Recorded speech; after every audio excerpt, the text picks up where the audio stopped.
I'm going to blow you across the room! Sounds awesome.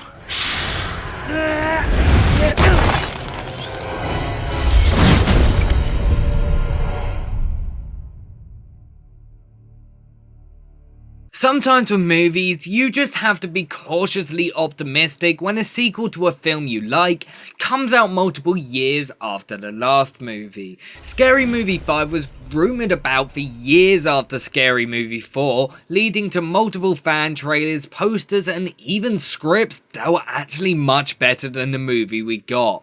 When it was finally announced in 2012, I was excited. However, the excitement quickly went away when I heard that both Anna Faris and Regina Hall would not be returning, which meant it would be the first Scary Movie film without any of the original cast members. I thought maybe it could be a bit good, but then I heard that Charlie Sheen and Lindsay Lohan starred in the opening scene. The excitement went from about 60 out of 100 to 30 out of 100. Then I heard there was going to be a parody of Paranormal Activity. The excitement went from about 30 to 31. Then the trailer was released. Let's just say the excitement was in the minus numbers by that point. I chuckled once in the trailer, but I was hoping maybe they were keeping the best jokes for the final movie. Yep, I was wrong. The best jokes were in the trailer, which says a fucking lot. Scary Movie 5 is directed by Malcolm Lee, director of such classic movies as Undercover Brother and Soul Men. Only one of the writers from the previous two movies return, and that is David Zucker. The script really just seems like they had no idea what to write, so they just crammed a load of random parodies into the film.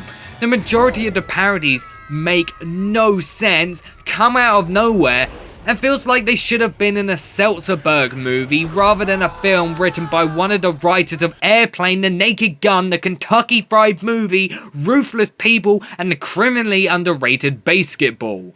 The film stars Ashley Tisdale, who's known for starring in High School Musical, The Suite Life of Zack and Cody, Phineas and Ferb, and the new Sabrina the Teenage Witch animated show.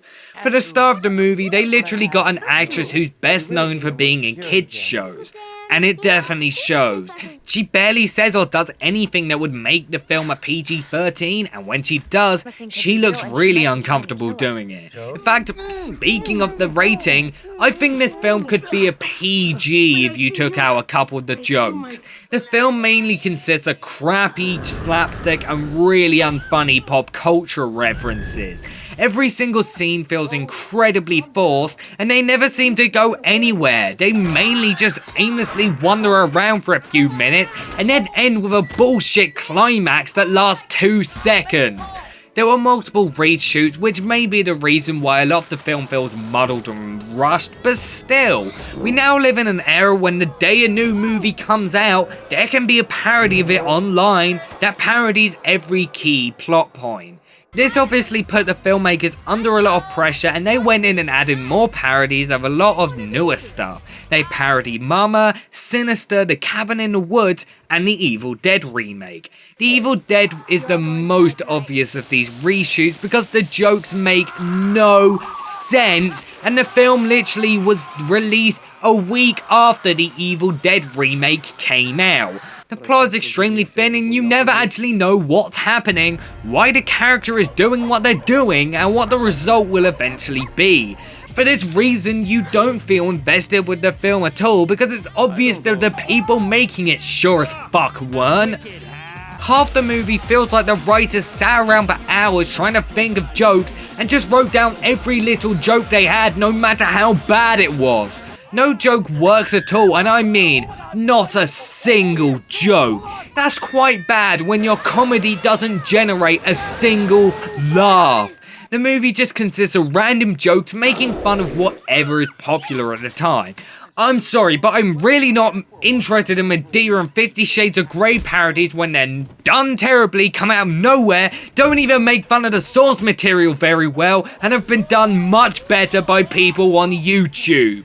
That's one of the biggest problems with this movie. Since the last movie came out, YouTube has become a much more accessible thing. This means people with a lot of talent can parody a movie in a short little sketch video and they don't outstay their welcome.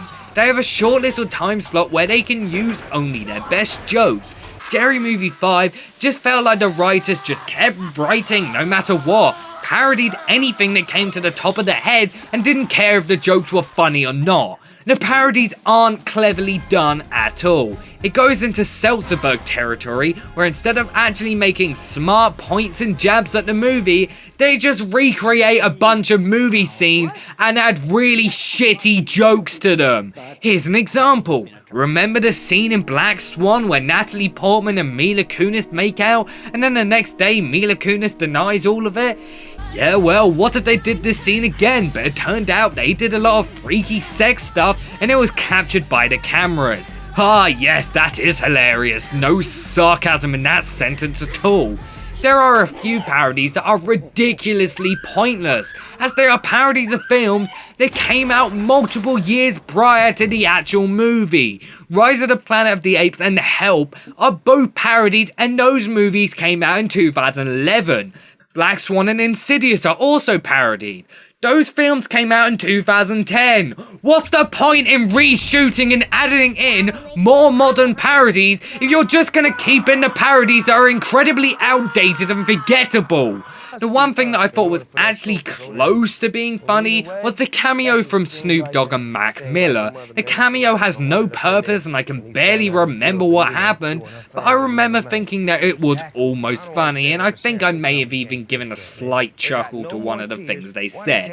Apart from this, the movie is a complete and utter mess. It's unfocused, terribly written, terribly directed, terribly acted, and terribly unfucking funny. The story is almost non-existent, the parodies range from stupid to really out of date, and the film is way too little, way too late. It's not just the worst movie I saw in 2013, it's one of the worst movies I think I've seen in my entire life. Tons of people agree with me though, as it received incredibly negative reviews and was the least successful movie in the entire series, despite making its entire budget back.